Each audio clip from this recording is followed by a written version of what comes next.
pwede makahingi ng pabor sa inyo. Paki-like, share naman yung aking video. Malaking tulong na rin yan sa pag-like lang. Salamat mga idol. Kasi at tagal umakit ng aking views saka followers. Ako po ay nakikipagtulungan din sa ibang mga content creator. Para kanang bagal ng pag-usad ko. Lalong bumagal nung tumutulong ako sa mga mga content creator na nakikipag-engage ako.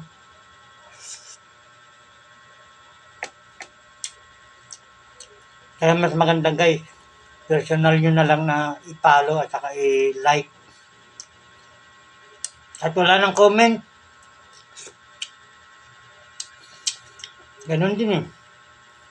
Pag pinapanood ko yung mga video ng mga content creator na dumadaan sa bull ko, nagla-like, follow, share ako, nagko-comment. Hindi rin naman nila pinapanood yung mga video ko. Gusto nila, sila lang ipanoorin. Palagi nilang pinagsasangga, si Algo na lang daw bahala. Hindi ho, mga guys, tayo mga totoong tao, tayo po ang nakakatulong sa isa't isa. Huwag niyo pong gagamitin si Algo. Dahil si Algo, nagmamasid lang yan sa mga ating mga video. Pero hindi po siya nagpapalaki ng viewers at followers. Tayo po, mga content creator. Yan ang nagpapalaki ng views saka follow. Ako po, matagal na ako napakalaki na naubos kong load, sa totoo lang. Gabi-gabi nagpupuyat, halos maghapon ako dito, sa cellphone, naubos kagad ang mga load ko. Awa ng Diyos mga guys.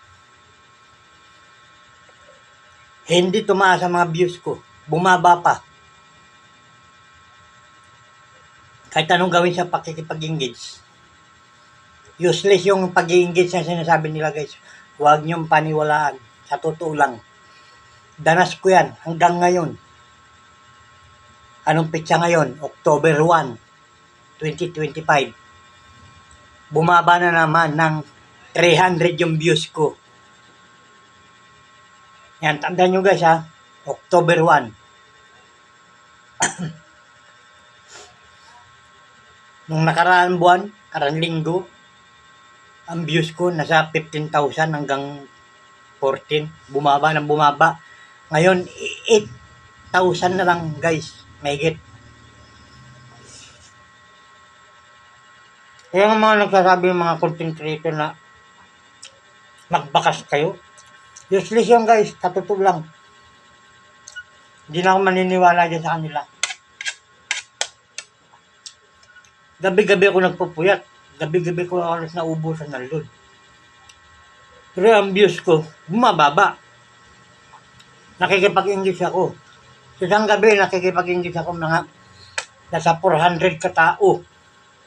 Content creator ang nababakasan ko. Ni isa, hindi nga umakyat. Isang followers lang.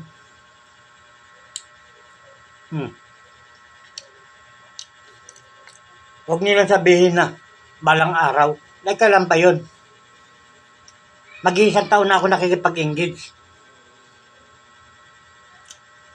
Mantalang meron nga ako napanood dito eh. Akalain mo, nagbalat lang ng saging. Kahapon, nagbalat ng saging. Pagkagabi, lumipas ang gabi, kinabukasan, 1.7 million ang views. Hindi pa nakipag-engage yun ha. Gumawa lang ng content.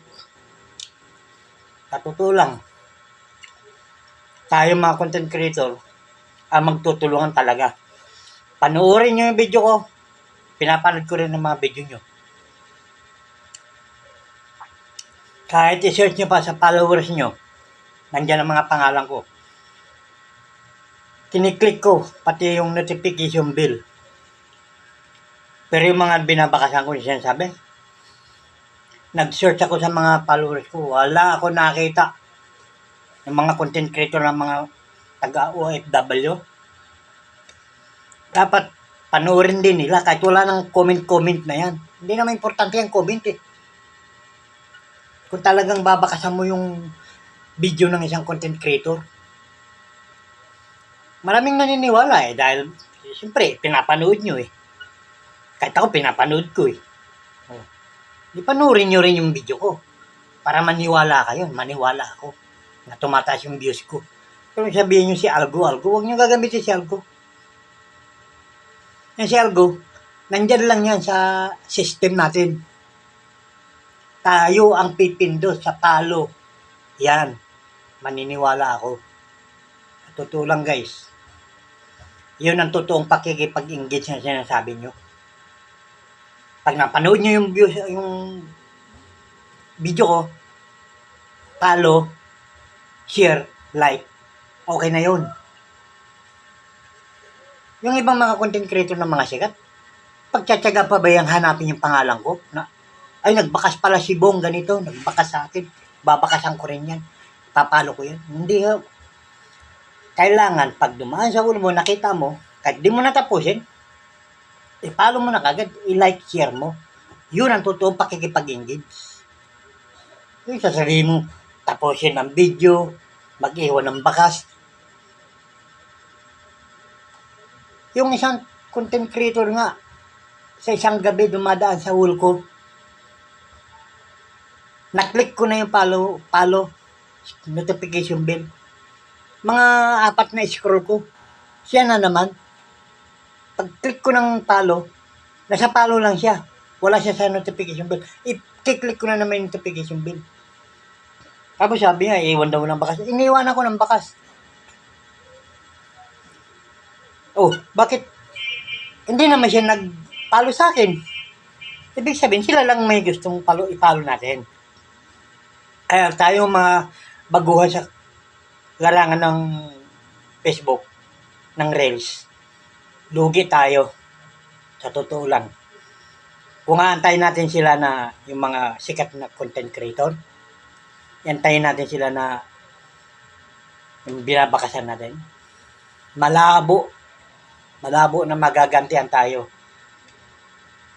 Kailangan sila na mismo, kung nakita nila na may follow tayo dyan sa ating Reels, i-follow na lang nila. Ganun na makikipag-engage. Iwanan mo ng bakas. Palipasin mo ng 3 buwan. Araw-araw hanggang 3 buwan ka mag-click ng video nila. Isang follow, wala. Tapos gagamitin si Algo. Si Algo, system lang yan. Hindi yan yung tao na siya ang mag-aano sa iyo. System lang yan. May nag-ooperate din yan. Yung mga call center. Yan ang mga nag-ooperate sa atin sa mga Facebook. Pero hindi yung si Algo. Nag-iisa lang yan si Algo. System lang yan. Yan ang totoo. Eh paano kasi? Paano kasi hindi lalago yung mga ibang content creator, yung mga views nila? Eh sila na mga sikat eh. Sumasahod na yan eh. Eh tayo mga baguhan, wala. Kahit umabot ka pa ng 5 taon, pag hindi ka nakikipag palo sa kapwa mo creator, hindi. Pare-pares tayo hindi lalago. Yan ang totoo. Yan, sana may natutunan sa mga aking Salamat. Magandang gabi.